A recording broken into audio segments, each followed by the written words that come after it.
Alrighty, so the first two game of the round of 16 in the first leg of the CONCACAF Champions Cup involving MLS team is in the books, and unfortunately, night was not a great night for MLS team. This is the first time we've seen this year in the 2026 CONCACAF Champions Cup where we have a night where neither of these MLS team is able to get the win. Though one game we kind of expected that is going to be the case because we kind of had a feeling that the Union was not going to be able to get a result against the Mexican giant known as Club America.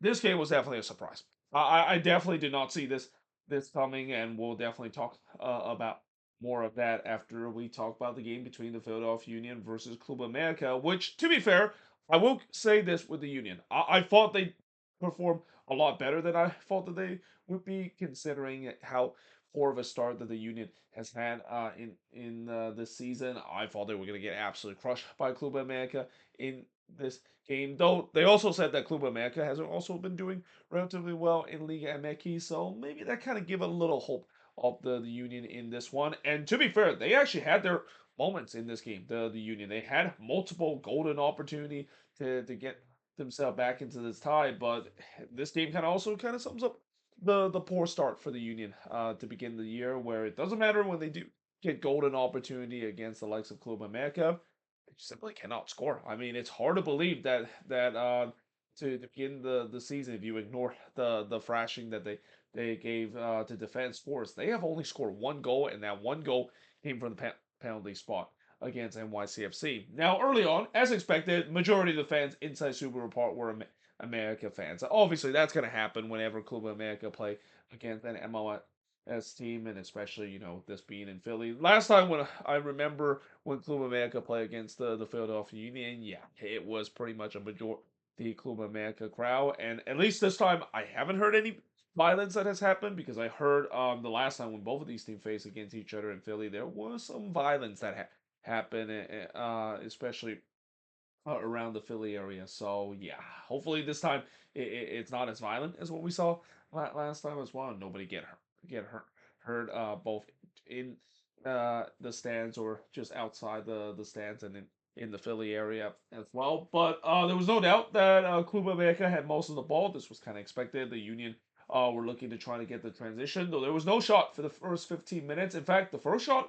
of this game is in the back of the net, and it would be the only goal of the game as well. So you don't see that happen very often, where the first shot of the game would not only be a goal, but that would be the decider, as Vega would score from Rodriguez to make it 1-0 in favor of Club America. And yeah, it was not great defending from the Union perspective as well. It was way too easy for the former LAFC man Brian Rodriguez to cut open that Union defense, and just like that, Club America were up 1-0, and the Olays were already out from the Pro America crowd. I thought this could be a long night for the Union if that of course is the case. Now the good news is that would be the only time that has happened in this one. Zendejas would then cross it wide from close, as America now have the rhythm, and like I said, this could be a long night for the Union, because once Club America has the rhythm, we can see what they've done against MLS team, both in the Leagues Cup and in this competition as well. And I also thought the referee really swallowed the whistle up to this point. There were a lot of moments in this game, especially in the first half, where I thought the referee could have blown the whistle for a foul, but nope, he decided not to do so. So as a result, it's been kind of a very physical game. Though to be fair, any Philadelphia Union game seems like it always ends up to be a physical game, because that's just kind of how the style that they like to play, that kind of car crash kind of style that Bradley Carnell and then Jim Curtin, that used to be the head coach of this team, likes to run. But in the 35th minute, Zendejas would hit one that was actually spilled by Rick, and he is very fortunate that it didn't go in. I mean, that would have been an absolute howler there from Andrew Rick, a guy that has been such a sure thing behind Blake in that number two spot. The shots were 4-1 for America 35 minutes in. There was a shout for a penalty for the Union. Not only wasn't given, but instead, Kevin Sullivan actually was the one that commits the foul there and goes the other way. And then this was kind of a scary incident. So Malagone, he basically tried to flick this one around Iloski here. You kind of usually see that sometime with goalkeeper being a little bit fancy, trying to flick it around and use their feet to go by an attacker. But yeah, this I'll tell you what. Of all the time I've seen this happen, this might be the first time where I see a goalkeeper actually might have suffered the injury and a non-contact injury as a result. I mean, you can clearly see immediately when he went down like that it's a non-contact injury. In fact, the referee blow the whistle immediately as a resort. And as much as I know Club America and certainly Mexican team has has that reputation of maybe went too down on the ground way too easily. I didn't think this was the case, especially the fact that they showed a couple of replay. Which I mean, really, Fox, you don't really need to show any more replay than we need to be. I mean, when you saw the replay even one time, you can clearly see that this is probably going to be an A injury. I mean, this looks really ugly, and it's such a shame for Malagon as well. He might even be the starting goalkeeper for Mexico for this World Cup as well, but now it seems like that might not happen because that was a very ugly injury to see. So yeah, well, he is being stretcher off. The backup goalkeeper Tolta gets in and was replace him. And he immediately was tested in the second minute stoppage time as Alado had a shot that was deflected and goes high. As that was the Union's first shot up to this point, and there was no doubt the Union started to get into this game. It feels like this moment with the Malagon injury kind of changed a little bit with the fact that the Union maybe had that belief that hey, maybe we can get something out of this and get the equalizer. But we do head to halftime with the Union down 1-0. In the second half, Westfield puts it high from close range. Union start to be more on the front foot, looking to try to get the equalizer. And now Lowe would then puts it high on the curler before Sanchez on the other end puts it high from long range. And then Vega would hits one right to and I wrote Andre Blake there. It's actually Rick, the one that hits that as well. So a little slight mistake that I made there on the board. You know, whenever I do a review, there's always going to be mistakes that I'm gonna made. But anyway, now it looked like Club America was the one that was pressing back and trying to double the lead, though the shots were still pretty low up to this point. The Union actually now leads the shot 5-4 up to this point. Diamante would then puts it wide in the near post, and that was a golden chance. And that was one of many golden chances that the Union would had, and the one that again, you know, for the Union they have to score that. Though I'm kind of not surprised because Bruno Diamante. There's been time that we have seen this before last season where he just are not very consistent when it comes to scoring goals, especially in a big moment like that. Because yeah, that's got to be the one they have to score to get back in this two-legged affair. Zanago would then miss wide of a tap in from the free kick before Vasilev will also puts it wide off of a deflection in the 83rd minute. The game was still feeling very open. I mean, you know, normally up to this point you would have thought Club America maybe will do a lot of Liga MX's team do whenever they lead on the road against an MLS team, and that is they're gonna reach their dark arts. I mean, I was kind of surprised the fact that we didn't see Club America did a lot of that. They were still attacking to try to get that second goal. Something tells me maybe it's due to the fact that you know one of the things they also mentioned in this game, and I believe John or Stu Holden mentioned this, the fact that you know Club America with the statue of their size in Mexico, you know, winning 1-0 is not just gonna be simply enough and will satisfy the fan. You know, there is that kind of growing contention. The fact that it just feels almost cowardly for Club America to just simply win 1-0 or by one goal against an MLS opponent. They need to keep the foot on the pedal, and I think that's kind of what we saw in this one, where you know Club America they were not just satisfied of just getting the 1-0 win.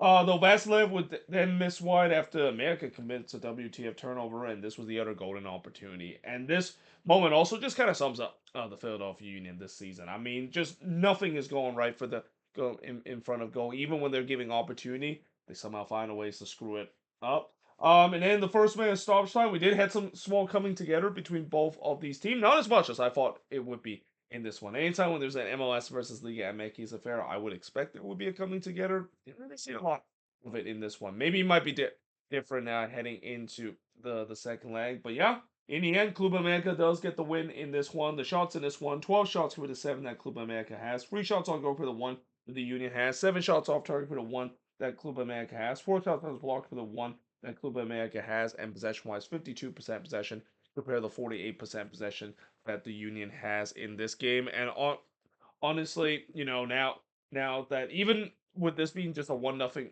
deficit, I don't see the Union able to go to Mexico and get the big win against Cuba America. I mean, I know nowadays, going down to Mexico as an MLS team, it's not as much of a daunting task as it used to be. I mean, we have seen some MLS team pull up big upsets against Liga MX team and get the result down in Mexico. But when you look at the state of this Philadelphia Union side, I mean, they'll probably be lucky if they can get a goal down in Mexico right now. I mean, it just feels like coming into this two-leg affair, and especially with how poor of a start that this team has begun, there was absolutely no chance that I thought this team would be able to move on, and this game it kind of some pretty much meant that they had to get a win in this one if they want to have even a sliver chance of moving on against Club America. They not only weren't able to do that, but they lost this one and now have to face a deficit going down to Mexico.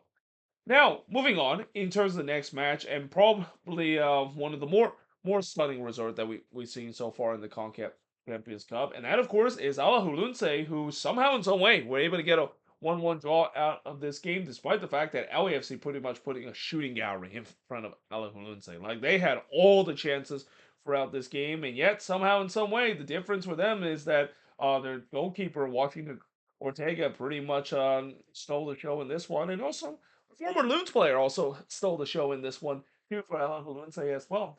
Now, early on, we did miss the first 7 minutes of this game because not only the fact that the previous game between Rayados and Cruz Azul kind of ran late, there was like 13 minutes of stoppage time in that one. But FS2 decided that, you know what, instead of just maybe straight into the coverage of this game because the last game kind of run a little bit late, we have to go on an ad break. I mean that's just kind of how it is. And again, another friendly reminder why I'm so glad MLS game is no longer on Fox. I'm tired of seeing Fox covering these games whatsoever, and I'm just kind of almost begging the fact that one day the CONCACAF Champions Cup will be a broadcast on a streaming device instead of broadcasting on the Fox Sports Network, because it's pretty clear that Fox Sports don't really care about this competition whatsoever.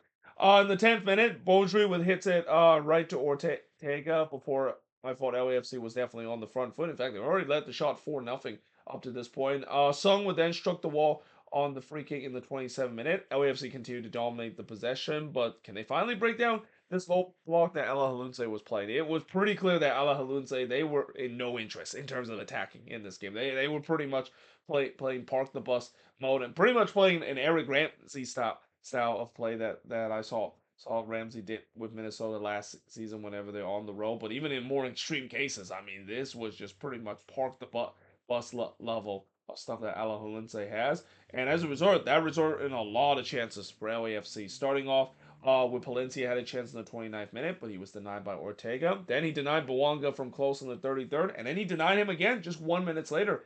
LAFC was pounding on the door, but again, the question is, can they solve Washington Ortega, who definitely looked like he was trying to steal this one for Alajuelense? I mean, he was doing his best Mano Noy impression to trying to keep this 0-0 as long as possible. Or should I say maybe a Joe Willis impression? Because I remember a couple of years where, remember there was that one game where LAFC played against Nashville, and I think it was on decision day where Joe Willis saved like 15 shots or something like that, and Nashville was able to walk away with a 1-0 victory. So yeah, Ortega is pretty much doing that in this game against LAFC.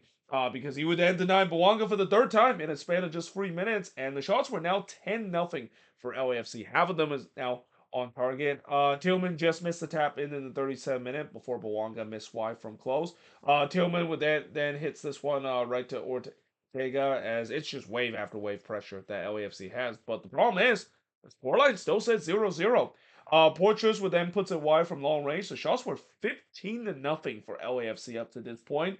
But then the 43rd minute, on really the first real attack that Alajuelense has had, they put the ball into the back of the net, and guess who it is? It's Alejandro Braun, a former Minnesota United player. Honestly, when I saw that goal, I'm thinking, I'm pretty sure Braun probably saw something from the Loon game in the last one, because I think secretly he still is rooting for Minnesota United, and obviously, as I always say, once a Loon, always a Loon, except for Dane Sinclair. That is, as you know. But anyway, definitely taking a page out of Triandis. Probably saw the game that Nashville played against Minnesota and saw Triandis score that golazo against Nashville and say, "Oh my beer, I'm gonna score a golazo." So too, and I also said it's he kind of took a page out of Hassani Dotson as well because up to this point, Hassani Dotson is kind of the guy that is known as bangers only whenever he's with Minnesota. So yeah, that made it 1-0 in favor of Alajuelense. In fact, for most part of this game, it was really LAFC versus Alejandro Braun because Alejandro Braun was literally the most dangerous player on the attacking end for Alajuelense, and that's definitely something I definitely did not see coming in this one either. But either way, we head to halftime shockingly with Alajuelense leading 1-0, despite the fact that LAFC had all the chance. And in the second half, it was more of the same. LAFC continued to dominate possession. But again, can they finally break this Alajuelense wall? I mean, if you thought that park the bus move for Alajuelense wasn't extreme enough, it's getting to a point where they just show no interest of attack. Like every time when they got the ball, they just trying to boot it out, and it just kind of recycle over and over again without AFC having the chance.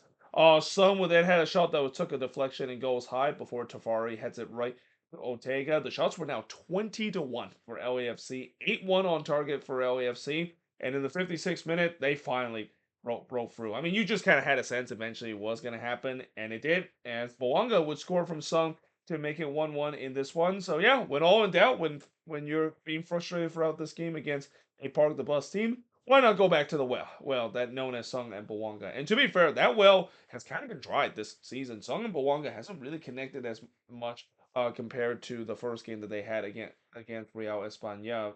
But yeah, as the old saying go, if nothing works, then why not go back to that well? And it definitely worked out here as the game was tied up at one apiece. He then looked for the lead not long after, but he puts it wide before Braun tried to chip Lloris there. So again, trying to take a page out of Triantis as well, trying to chip the goalkeeper from the halfway line, but Lloris was able to get back to counter this one. Had Larissa didn't get back to it, he would have actually beat him there because that was actually on target, and that was also only the second shot for Alajuelense up to this point.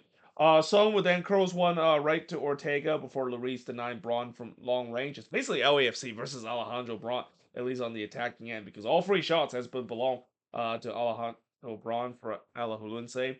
Ortega would then deny Bouanga in the front post before Song hits it right to Ortega in the 75th minute. Even with the goal earlier, you just kind of had a feeling it's one of those nights for LAFC again. We've seen this before with LAFC at times where, they can put a lot of shots against their opposition, but the finishing is just not there.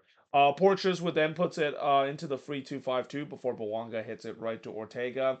Pena would then hits it wide from the corner, and believe it or not, that was the fourth shot for Alajuelense and would be the last one. And for once, it's not named Alejandro, the one that got the shot attempt for Alajuelense.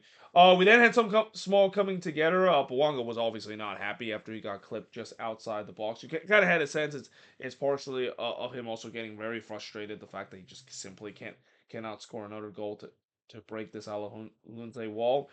Tillman would then puts it high on the free kick in the 5th minute of stoppage time after there was a shout for a penalty for LAFC not given. But yeah, in the end, somehow in some way, Alajuelense with all the defense thing that they had to do, the bus method actually worked for once. They get a big 1-1 draw in this one, and now they have the advantage heading into the second leg because with the CONCACAF Champions Cup still doing away goals as the rule, Alajuelense has the advantage in terms of the away goal rule. The shots in this one, I mean, do we even have to mention how lopsided it is? 28 shots compared to 4 that Alajuelense has. 3 shots on goal compared to 12 that LAFC had. 8 shots off target compared to 1 that Alajuelense has. No shots on block compared to 8 that LAFC had in possession by 76% possession compared to just 24 that Alajuelense has. And there's no doubt that LAFC fans will and LAFC will say that if this game was gonna be a do over, I think 9 out of 10 time LAFC of course would do that. Well, we're about to find out if they can do the same thing in this one on the away leg against Alajuelense. Then there's a chance maybe they'll get the resort. But certainly, yeah, this is definitely not the way that LAFC fought their journey to the final would look like. I mean, I said before that this is a team that is considered to be one of the favorites, if not the favorites now, compared to other MLS teams right now to make it to the final and maybe even win the whole competition. But yeah, this is definitely a bit of a speed bump, and now they have to go down to Costa Rica, which, by the way, they actually have got a resort down in Costa Rica before for a couple of years. They went to Alajuelense and got the 3-0 victory on the road. They're just gonna have to do that again and again. We'll see whether if they can do that, especially in terms of the performance that they had in this game. Which again, they did everything right in this one. Problem is they ran into a Washington Ortega who was definitely having probably one of the best game I've ever seen a goalkeeper has in the CONCACAF Champions Cup, and the fact that the finishing, which is not there whatsoever for this team. But there you have it. That is pretty much it in terms of these first two games involving MLS team in the CONCACAF Champions Cup round of 16 first leg. Hopefully tomorrow it'll be a little bit different, though. You know there are going to be some tough opponent that MLS team is going to be facing. In fact, I think tomorrow we do have two teams that might be facing against Liga MX's opponent, if I'm not mistaken. Actually, I think I'm mistaken. I'm thinking of that the Cincinnati versus T-Rex game is on Wednesday, when in reality it's actually happened on Thursday. But obviously tomorrow also feature probably the biggest showdown, at least in my opinion, in this CONCACAF Champions Cup in the round of 16, and that of course is Nashville and Miami. I mean, I cannot wait to see that kind of matchup. Especially, I'll be very interested in terms of that matchup because I'm actually attending the second leg the following week as well down at Chase Stadium in Fort Lauderdale. So yeah, I'm very fascinated to see how that battle is going to be alongside with the other two games. And tomorrow is also going to be a late night as well. I mean, once again, we're going to have games that starts at 8:30 p.m. I think that 8:30 p.m. game is the San Diego versus Toluca game, which also should be some fireworks as well. But yeah, that also means the review is going to be really late tomorrow night. But either way, hope you guys enjoyed this video. If you do, make sure you guys leave a like, smash the subscribe button, and yeah, I of course will see you guys next time.